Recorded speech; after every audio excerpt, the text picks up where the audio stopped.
I gotta go get my battery pack, or my power pack. Keeps going to sleep on me. Yeah, that's a problem.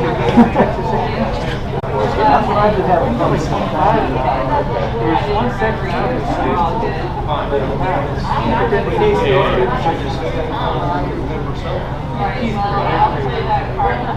they probably will because they're stupid. Yeah, football. Yeah.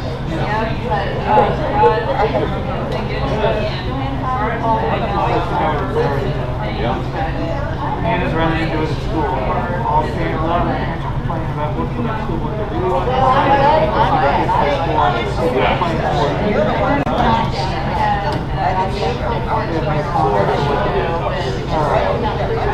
Dan has to go, supposedly they're planning some protest tomorrow at the high school. Yeah, so now they don't like the hike. They want to all go back full time. So she has to be at work at like 6:30 to get in before they're supposed to get there. So the police escorted me. We're not going to be that many people show up. But two of the Olathe students had to come to the football game Friday. Right.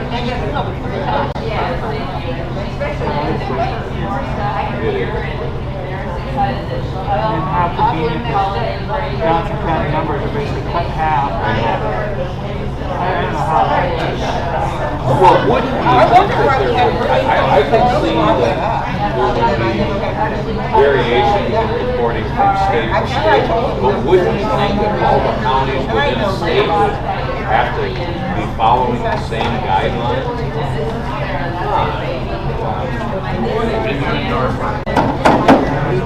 I didn't read the article. Well, it has something to do with people that live on the side of the hill. Apparently they want to count. Okay, sure, me. In other words, the information on a person, not the number of priorities. I can see that. My dad been tested in his old days. Yeah. Old folks he said 13 times. Wow. Because they keep having work on it. They've only had 2 residents. Multiple workers. Yeah.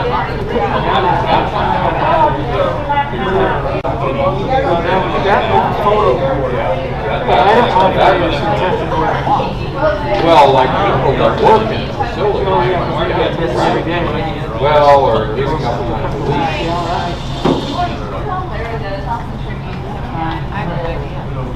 So maybe it is a more active.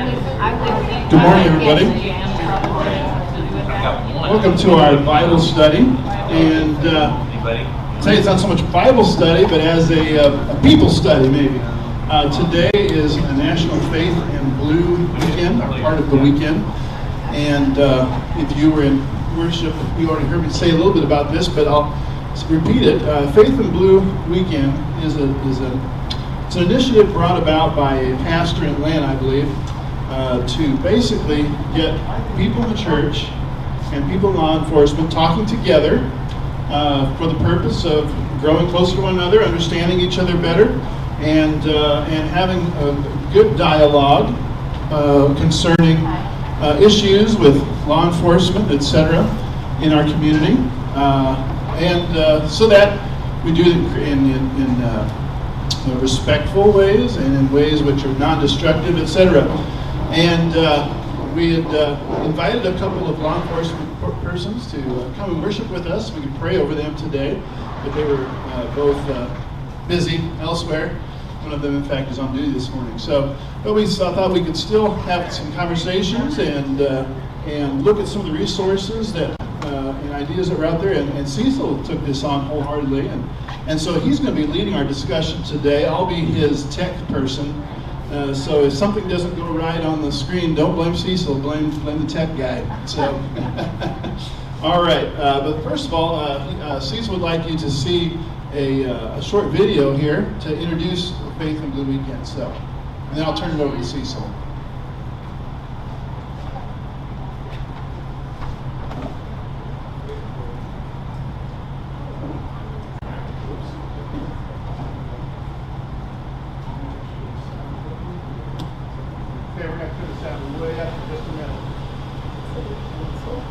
Greetings to the Inland Church. I think it's great that you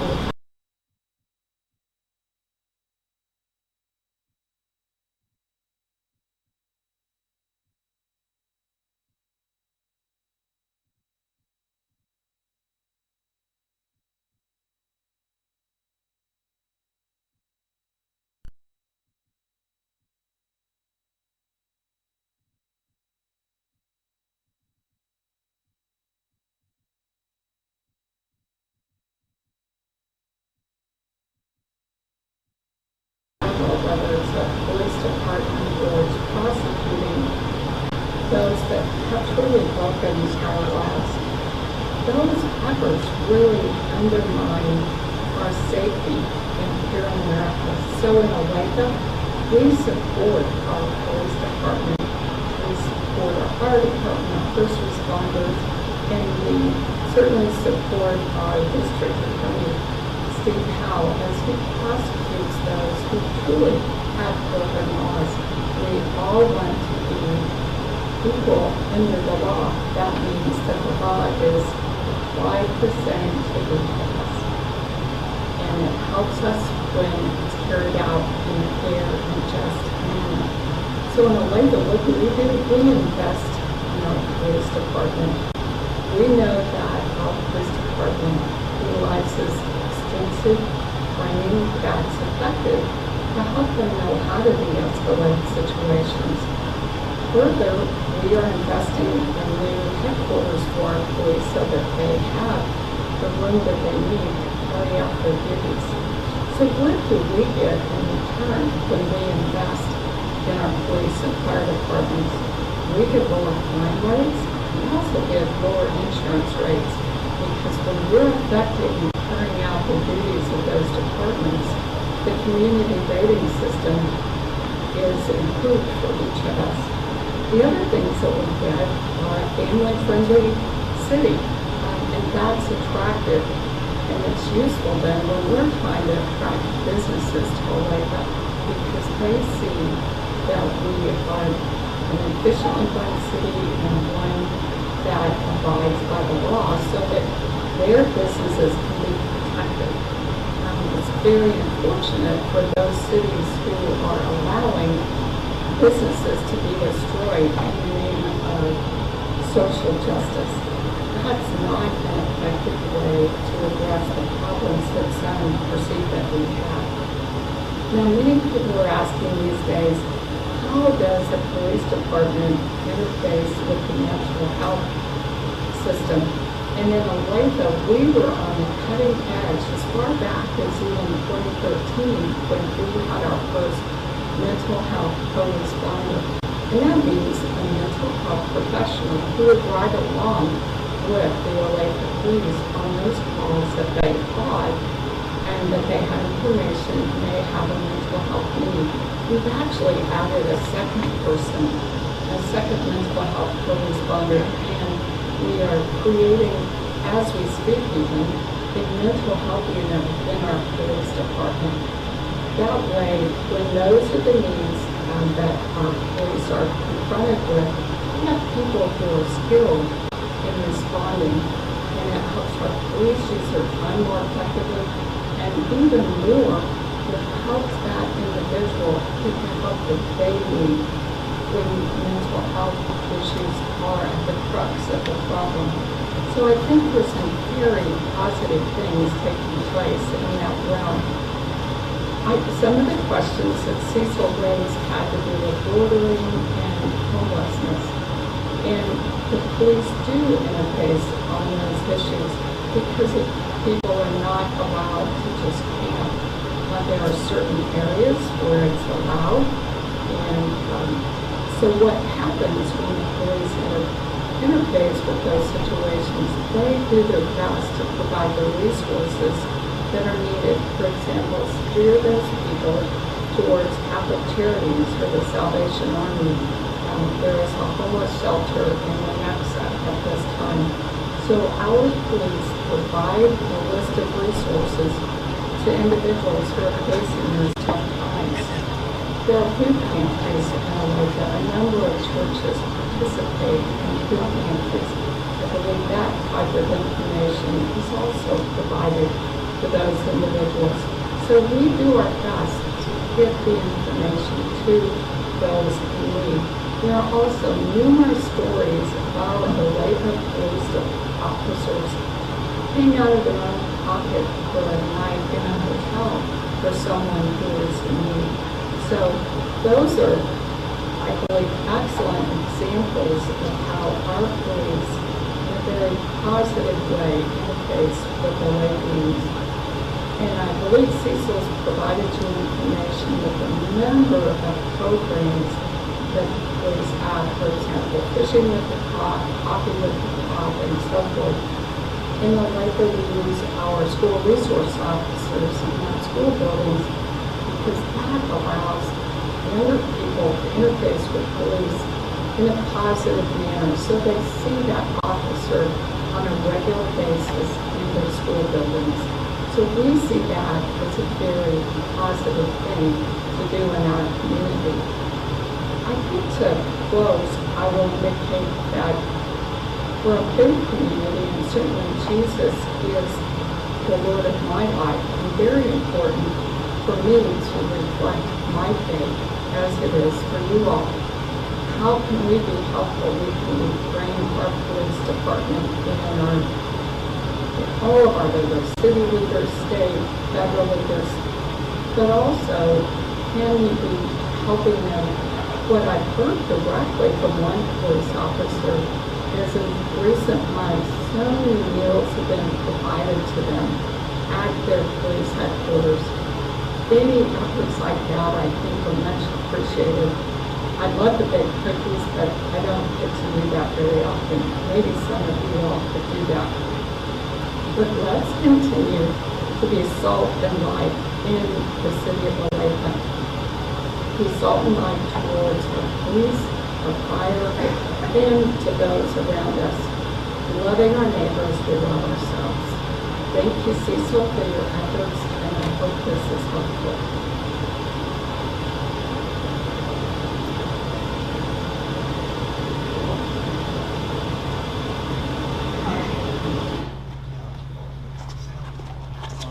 Okay, this was Karen Brownlee, who's one of the Olathe council members, and she did this recording just for you.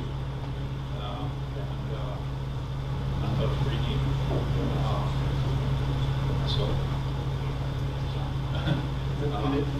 Check it. Yeah, you just gotta have it real close to your mouth. Yeah, so she, Karen Brownlee, and Karen Brownlee belongs to Journey Church. I have a next door neighbor that belongs to Journey Church. And she mentioned some meals that were taken to the police department at their offices and so forth, just as a kind of gesture to the law enforcement people. And my next door neighbor is a chef over at the Journey Church, and so he was responsible for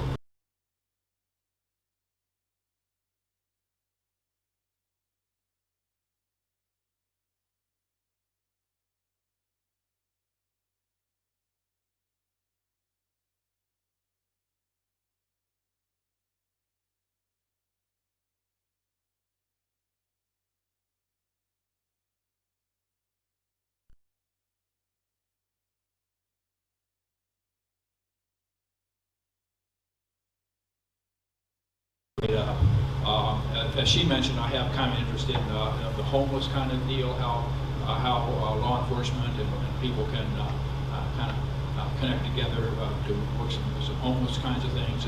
And of course, a lot of these tragedies of police shootings and so forth, a lot of those are kind of connected with the mental health kind of problems too.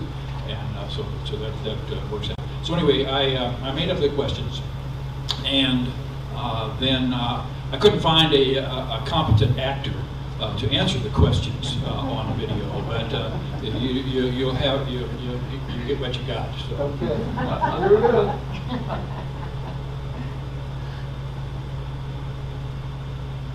God bless you, and may God bless our community with citizens who care for one another, with citizens who empower their city governance, and with citizens who trust in God's providence and perfection. Welcome. Thank you for your attention to the Faith and Blue event at Redeemer Lutheran Church, Olathe, Kansas. We are observing the first annual National Faith and Blue Weekend. There are numerous events registered at the website www.faithandblue.org. The purpose of these events is to build mutual respect and understanding as we work together to build strong and welcoming faith community and law enforcement community. This presentation is intended as a virtual panel discussion. We express appreciation for our friends in law enforcement, and we want to build upon a good relationship. The Olathe Police Chief's interest in outreach is Redeemer's interest as well. From a Christian perspective, we are pointed to God's command to love our neighbor as ourselves. This presentation has questions, responses, and discussion. I think that we can learn still more about who is my neighbor. When I was in third grade at Grace Lutheran Day School in Cassidy, Kansas, Miss Wolf would give some presentations. Her phonograph records had a ringing bell sound, prompting for the next film strip slide. I built this MP4 movie with a circular QR hyperlink so I could make some web-based references. As I started studying for these questions, I found a number of references emphasizing care in our community. This QR is a link to one of those standards and the story of a Good Samaritan, Luke 10:25 through 11:4. We have probably read and discussed this parable many times since we were children. Let me pose the first question. Do you remember the backstory behind the parable of the Good Samaritan? Yes, the lawyer asked Jesus, "What must I do to inherit eternal life?" The lawyer knew the answer. Love the Lord your God with all your heart, and with all your soul, and with all your strength, and with all your mind, and, can you finish it? Love your neighbor as yourself. Jesus' reply was, "Do this and you shall live." What did the lawyer say as he backpedaled? He said, "Who is my neighbor?" Then came the parable. Now, which among the priest, Levite, and Samaritan was a neighbor to the man who fell into the hands of the robbers? The lawyer replied, "The man who showed mercy. Go and do likewise."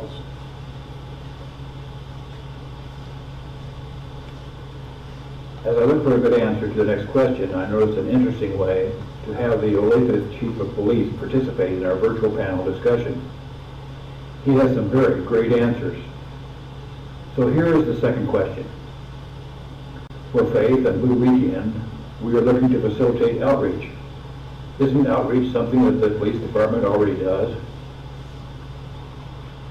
Answer. Wow, you bet. Olathe has a specific webpage telling about the work of the Olathe Police Department Community Outreach Unit. Look at the opportunities for involvement. Crime-free business program, crime-free multi-housing program, Neighborhood Watch, Operation Lifeline. The page has links to crime prevention tips and even an application for police volunteers. In words of the Olathe government web pages, the mission of the Olathe Police Department Community Outreach Unit is to facilitate a partnership with all citizens of Olathe by providing professional and community-oriented service that will reduce crime, the fear of crime, and neighborhood decay. The Olathe Police webpage has a series of links to interesting community stuff like crime maps and safety programs. The little doodad tags along the edge of the pages speak for the community media presence. They are links to Facebook, Twitter, Instagram, and YouTube. I occasionally check my email, and I know that there is also significant mention of the police at nextdoor.com. It looks like the Olathe Police have done all they can to reach out and connect with community. Question number 3. Must resisting arrest be met with such lethal force? What kind of restraint, what kind of force is necessary in Olathe? The police chief, Micah Todd, appears on the Olathe, Kansas webpage that we just looked at. He has an open letter expressing grief over the tragedy of George Floyd's death. He tells of the department's hiring practices which are responsive to the tragedy and training. In his open letter, he emphasizes meeting the needs of Olathe citizens and working together with the community. Chief Todd says, "Our officers set the standard for excellence. They strive to help those in need, protect those in need, and support those in need. That is the baseline of our officers' values. Anything less will never be tolerated." He continues with, "As we step into the future, it is important for the community and the police department to continue to work together for a happy, healthy, and safe Olathe for all of its citizens." Connected with this letter, bottom of the page, Chief Todd has placed frequently asked questions concerning use of force policy. How better could he have answered the question? The fourth question is, what can we do about gun violence? Personally, I believe that we should condemn it. Thou shalt not kill. Next question? Actually, Cecil, this is probably an unfair question, particularly for a short discussion. It's too deep. The question has roots back to the time of Cain and Abel, but it is as new as today's paper. In Revelations, we are warned of tribulation in the end time. Law and order has been a touchstone for those related to violence victims. It has been the cry of hurt and anger as well as political motivation. Condemning it isn't sufficiently effective. And in many cases, condemning it isn't so clear-cut when my rights come right up to the edge of interfering with your rights and protection. In July, Mayor Quentin Lucas had prepared speeches of condolence and speeches about the way forward.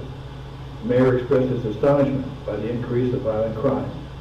Kansas City later became home of Operation Legend with the assistance of federal law enforcement. There was some progress, but a lot of pushback. September 30th, less than 2 weeks ago, Mayor Lucas announced a 4-pronged plan that he said would help reverse the trend and help build stronger community ties. Prevention, intervention, law enforcement and community, and administrative reform. The effort is called Reform Project KC. The same Kansas City article puts remarks of distrust. This is silly. They want to look like they're doing something, Service said. So then they roll up to the initiative and give it a great sounding name to make it sound like they're trying to attack a problem. But you're not going to attack crime unless you first attack the educational system. You're not going to attack crime unless you first attack the circumstances under which crime is produced. Poverty, housing, mental health. That's how you attack crime. And it's not just pie-in-the-sky stuff, he said. Obviously, gun violence has been studied by some reasonable thinkers. But if you were to look through the discussions and ask what we can do, we see people in need. Victims of crime and victims, perhaps, of the circumstances under which crime is produced. Chief Baton said, our officers strive to help those in need, protect those in need, and support those in need. I'm not much of a community activist, but how can we see our neighbor wounded and in the ditch and pass it by? I'd like to point out that Heartland Coalition Against Gun Violence has its 7th annual community forum, virtual, tomorrow. It is listed as one of the events at faithandblue.org. Question number 5. The local government doesn't want to hear about my suffering and my outrage. Answer, calm down, get in line, all our friends have an emergency. Let me try a different answer. Let's see.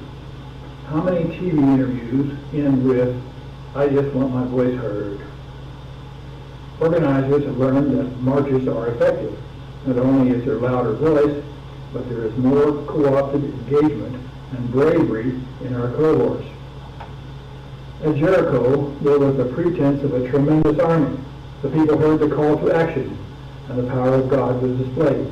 We want the freedom to speak, but without attention, the voices fall flat. We can get the attention of a few friends, but often our suffering and rage calls us to conflict.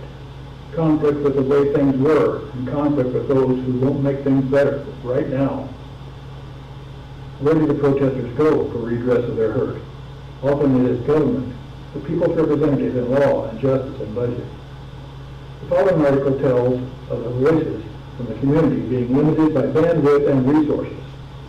There was an article in the September 30th Kansas City Star 913 telling about events at the Overland Park City Council.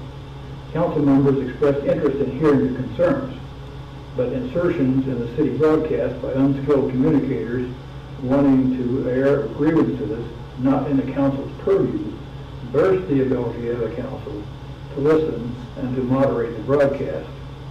The council discussed turning the camera off for public questions portion. My answer, I see the need for effective communication. The good salesman needs to make a well-supported case, but he also needs to listen to his client. If you want to use the microphone, learn the community's resources so that you can go to the right doctor. Some problems are just difficult. There are claimed underlying circumstances of crime, poverty, housing, and mental health. Lyndon Johnson initiated the war on poverty in 1964. Thousands of people marched on Washington to protest the shortage of decent affordable housing in 1989. I unwittingly participated. And what can our community do? take a look at some of the plans. We need to have the eyes to notice the hurt, and we need to care.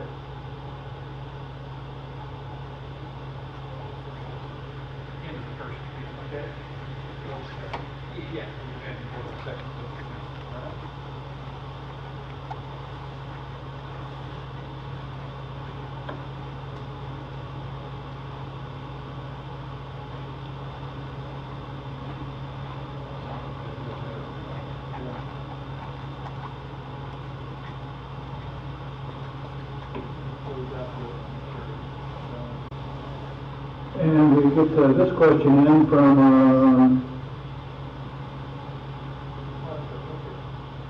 Cecil Sturgis.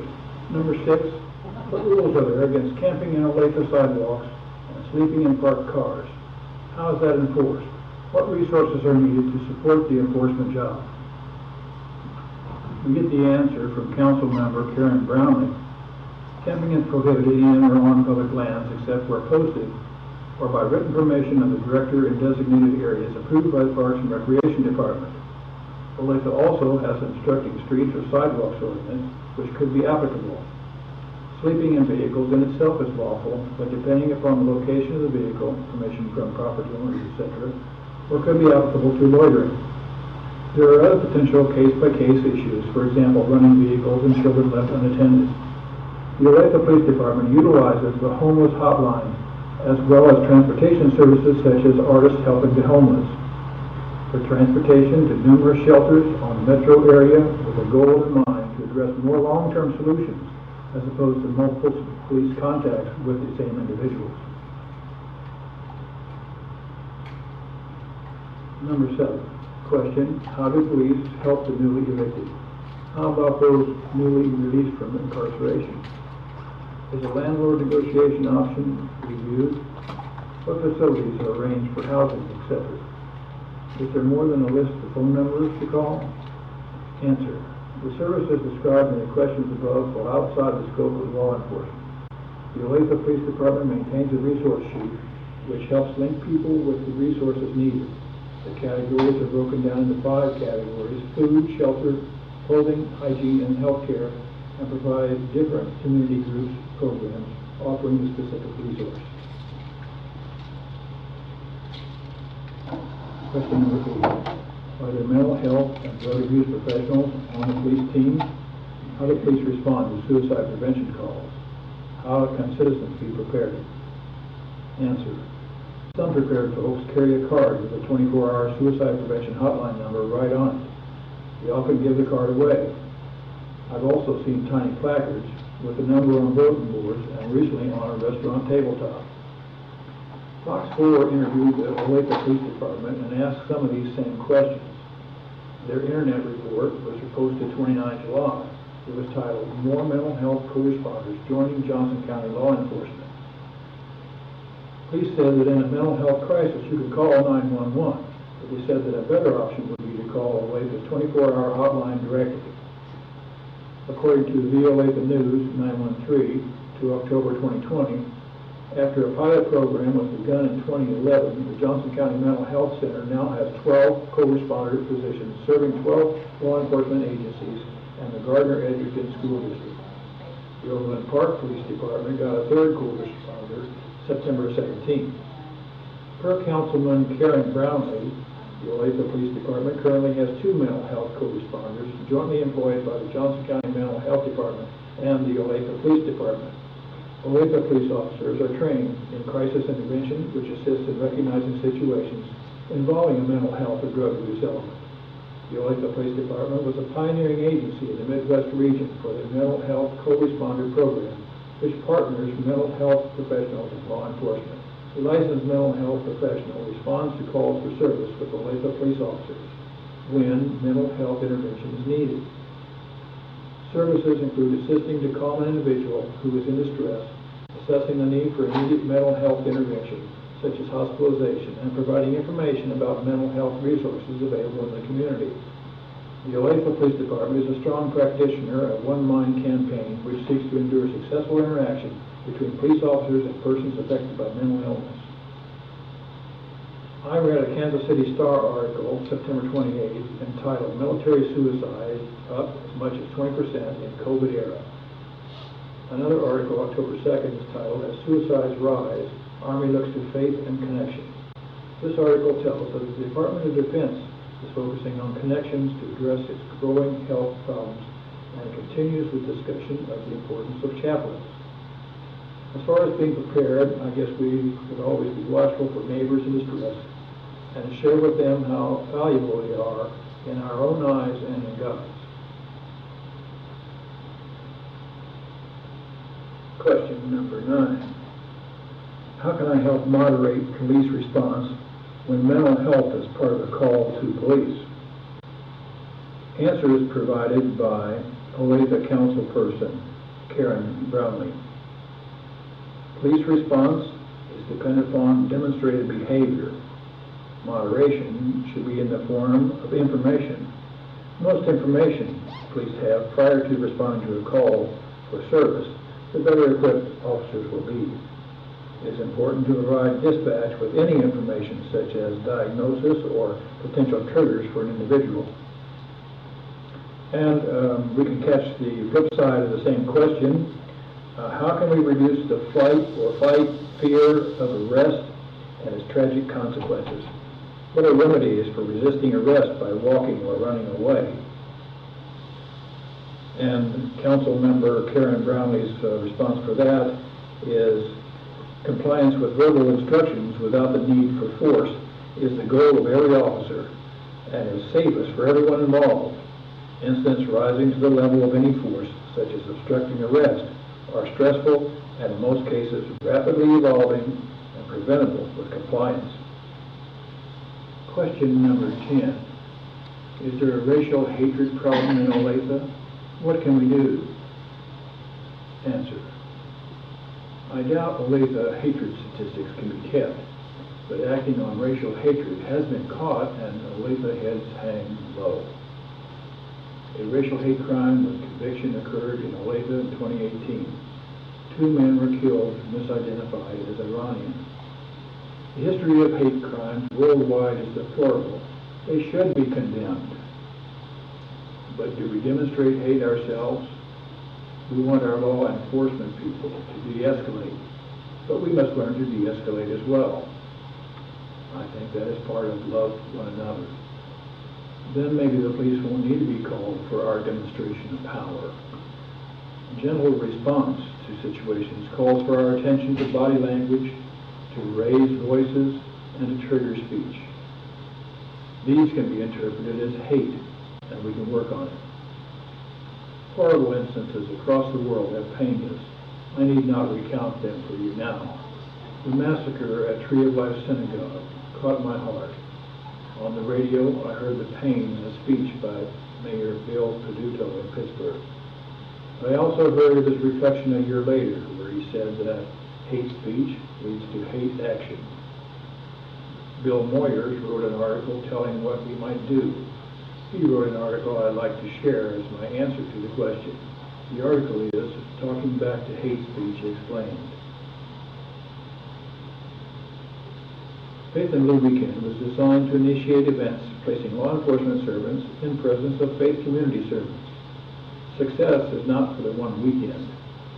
Leslie Aguilar reported on an earlier event. In her report, there was some joy sandwiched in between crime. Take a look at Peace Parade in KC builds relationships, trust, and heed the wisdom that is reported. As we close, I'd like to salute the memory of Kristen Willingham's father. He was a chaplain with his local law enforcement unit, Faith and Blue. I hope this meager video representing a virtual town hall is useful for reflection on the way forward. We thank the Lord for his servants in law enforcement, and we ask that we may be given the strength to be partners with them in serving our community. Thank you.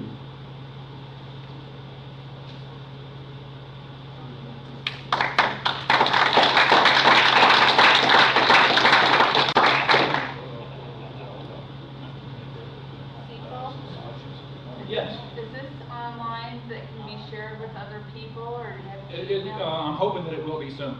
Okay, good to know. Yes, yes. I have the MP4s, the ones with me, I have access to. Karen Brownlee provided a Dropbox connection that we access, and I'm not sure. My first couple of attempts of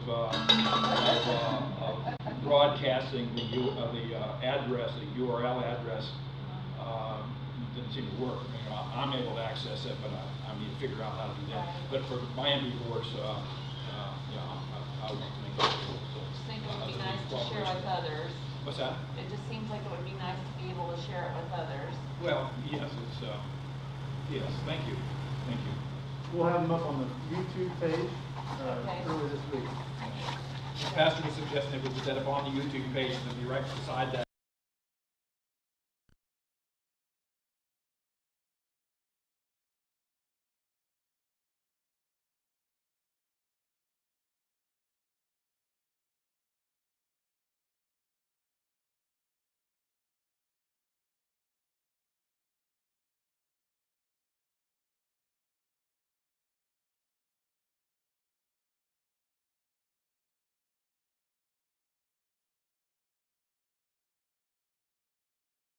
The one that the gun violence thing, I think there's a fee for it's a virtual town hall.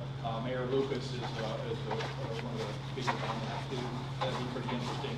I think there's a fee for it though too. But anyway, you can go to Faith and Blue, scroll down and find it.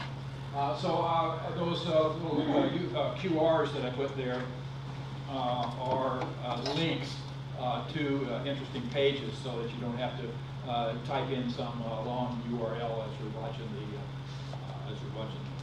So you can just pause the video, get your camera, phone, and just take a picture of that little funny code, and it'll come up on your phone. If you're ready, it will actually work while it's running. Oh, okay. So there are live links in the video, so you can click on that. Those circles are QRs. Okay, good. I held my camera up to my computer running the MP4 and was able to go to the web page that was being referred. So I've got this outline has some of those same links that the QRs go to. I'll kind of skip a few of these. Let's see, down here is there's a scripture one, the Good Shepherd, that goes off to a link that, you know, if you do a search, say Good Shepherd and NIV, use the search words, you know, you go to an interesting page, you get the scripture right there in front of you. Pretty, you know, maybe many of you have already done that, but as I've often said, a person who's a teacher learns an awful lot, and my goodness. The research that I became the recipient of was wonderful. So as I did this, so there's we go ahead to the parable of the Good Samaritan, you know, right there, and let's see, go down here. Click on that one. Go ahead and click on that one. That's I was referring to this from Chief Petard's webpage. You know, I had asked the question long before I found Chief Petard gave the answer on a public webpage. But do some research on how to, doesn't it do outreach? And then of course Karen Brownlee tells us too that you know, they're very involved. She mentioned some stuff she thought maybe I was mentioning too, but the coffee with the cops and probably you know, a bunch of other stuff. They try very hard, and you know, so there's the city web pages. Well, it's just amazing for Olathe. I received the link, and you get that in the mail from Olathe, and you know, it tells in there all about our loss of Mayor Copeland, and that was touching too. From a family, they kind of ended with what they had heard at the sermon or at the funeral, and it was the Aaronic blessing. Wow. Okay. Back up to the outline there, and let's see. Well, you hit the one. The number 4 there is the beyond thoughts and prayers. There's a link to this on the Blue Faith and Blue page. You know, what events are there in Olathe, and this is one of the events. It's the 7th annual community forum. Gun violence going beyond thoughts and prayers. You know, it has some catchwords there for me that I thought, wow, this is pretty interesting. Again, Mayor Lucas gives the closing remarks or something like that. So apparently this is an ongoing thing. I've been working many years about how to attack gun violence. As I go back. We'll find another one. As I talk, well, when I was trying to convince the council member to provide us a little greeting kind of thing, she was kind of concerned that we might be trying to undermine the law enforcement stuff. And as we see a lot of these forums and so forth, you see stuff in the newspaper, you see people complaining and all this kind of business that the cops are terrible. And so I could see how she could very easily get that impression. But I told her, the folks at Redeemer are interested in serving the community, and the police department is serving the community, and we want to be partners. So, You go number 3? yeah, That was a good day, if I recall, too. yeah. This is this is the first page when you go into see, Olathe KC / government / police. First page. This is Chief Patada. There's a cute picture off of my in there too, and he has the open letter from the chief. It's very, very touching. He's responsive to all the difficulties of and the tragedies of killings and so forth. It's very a really great read. Just very touching. Their Facebook page. Yeah. Oh, so there's links like all over for like everything. So just yeah, it's cool. Let's see, we can skip I got the limitations of free speech, the town hall that I referred to, that a bunch of people come in there and decide, there's an open microphone that gets broadcast to the public, I'm going to be telling my woes. And I said, well, we want to hear your woes, but this isn't something that we can work on. And, more people show up in here, I guess late at night, and just kind of, just not enough bandwidth to hear all of it. Okay, we'll go on down to, let's see,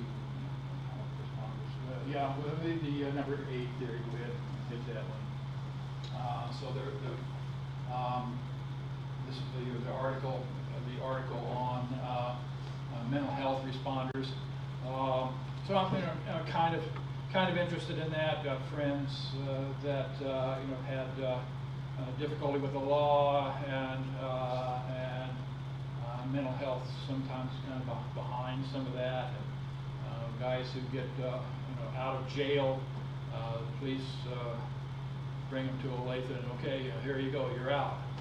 And now what? Well, that's not the policeman's job. The policeman brought him out to wherever he wanted to go. Anyway, but so anyway, this you scroll down a little bit. There's the events and stuff like that.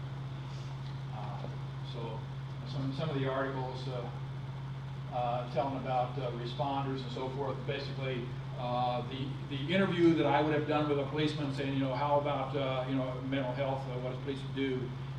Fox 4 basically went and did that same kind of interview, and so their answers and postings is available.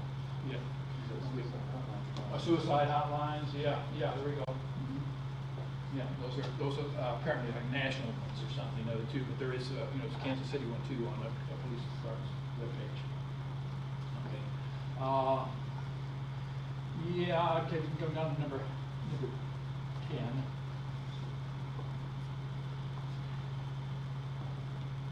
Yeah, so this was, well, I just happened to be listening to the radio in the car, listening to the radio, just some things happen at particular times, and I get to listen in.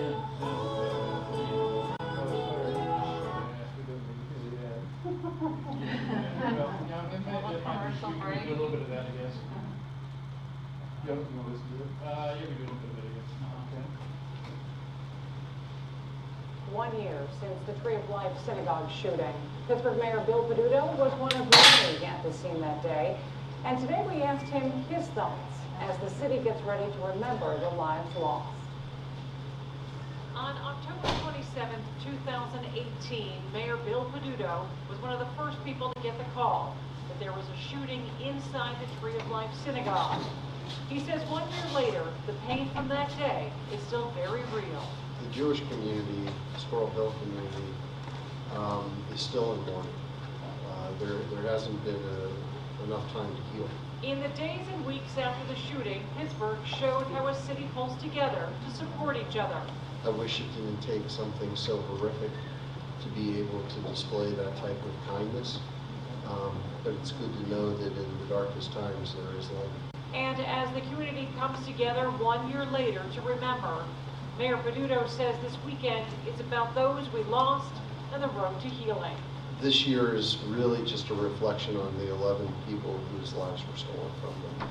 And we'll be there to support not only their families, but their friends and their community. And he will be there for the next city that faces a tragedy. And he will continue the message that Pittsburgh is no place for hate. We know that hate speech leads to hate violence, but we don't know how to turn back the clock when some of the things that are being said today would have been considered unacceptable. And we're going to have to figure out a way to do that. Mayor Peduto, along with Bishop David Zubik. That is the quote in there that,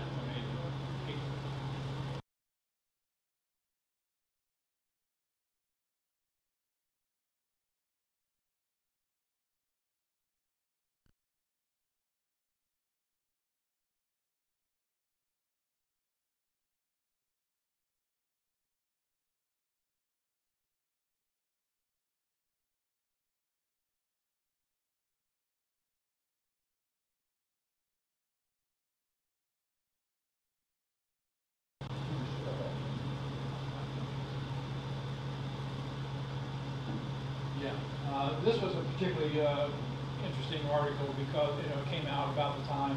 This is when I saved in my frequently visited websites or something other. And so be a good witness. So this is the 4 points.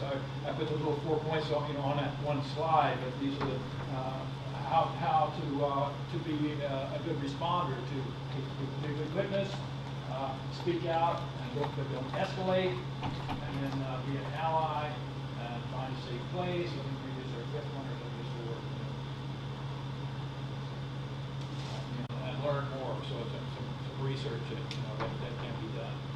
And it's sort of the deal when when you're a teacher that you're not learning an awful lot. When you do some research of the topic that you're interested in, you gather more and more information, and you develop a heart for the problems.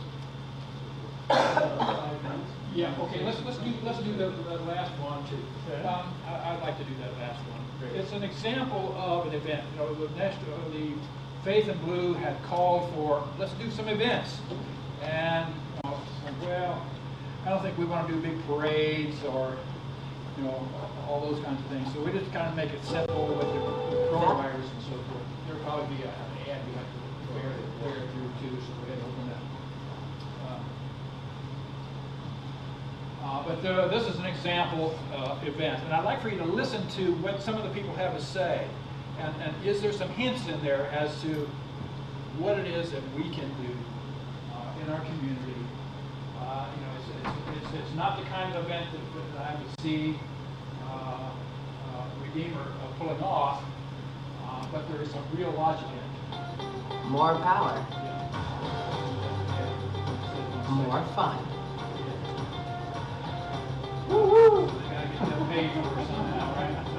In the new, more powerful 2021 Subaru Crosstrek.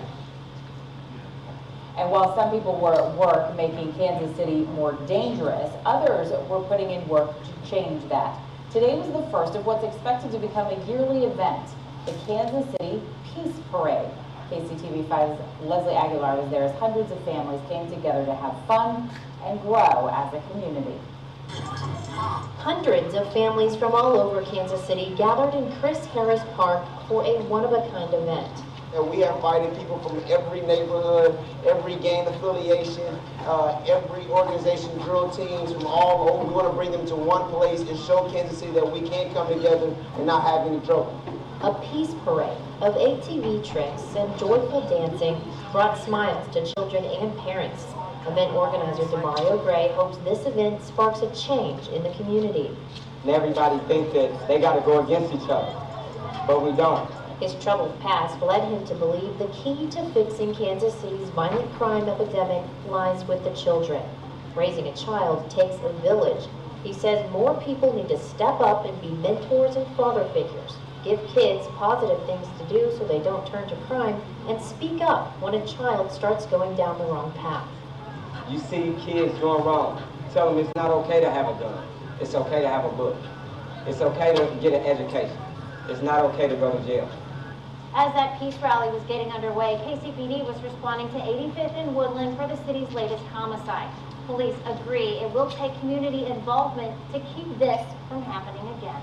Engaged communities, communities that are tighter knit, that talk to each other, that talk to police, that talk to local clergies, that stay in touch with things in the schools, those communities are safer.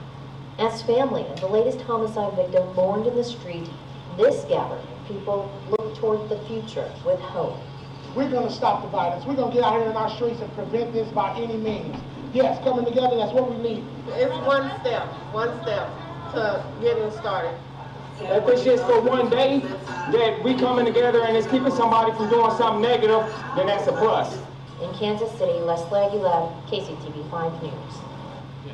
So I don't know whether Redeemer's interested in doing that sort of an event, but you know, I think that's the kind of thing that Faith and Blue had in mind for us to do.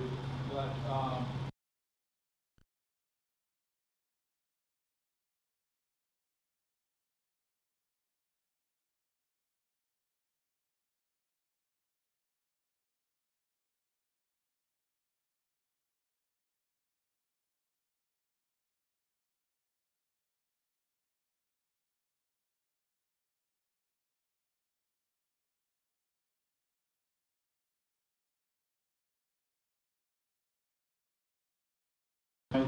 continue this discussion, be sure to let us know. You bet. Thank you.